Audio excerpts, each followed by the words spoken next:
जरांगेंची बीडमध्ये निर्णायक इशारा सभा, मराठ्यांच्या पुढील आंदोलनाची घोषणा होणार।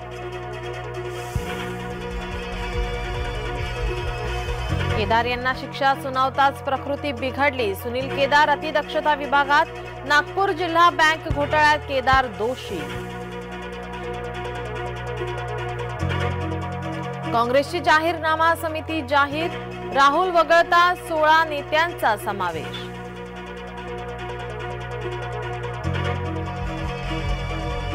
भारतीय प्रवासी असलेले विमान फ्रान्सच्या ताब्यात, विमानाचा मानवी तस्करीसाठी वापर केल्याचा संशय।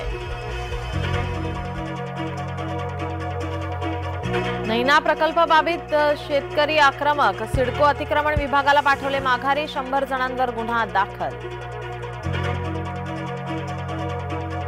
तुळजाभवानी देवीचा मौल्यवान मुकुटही गहाळ, पोलीस तक्रारीत मुकुट गहाळ असल्याचे नमूद।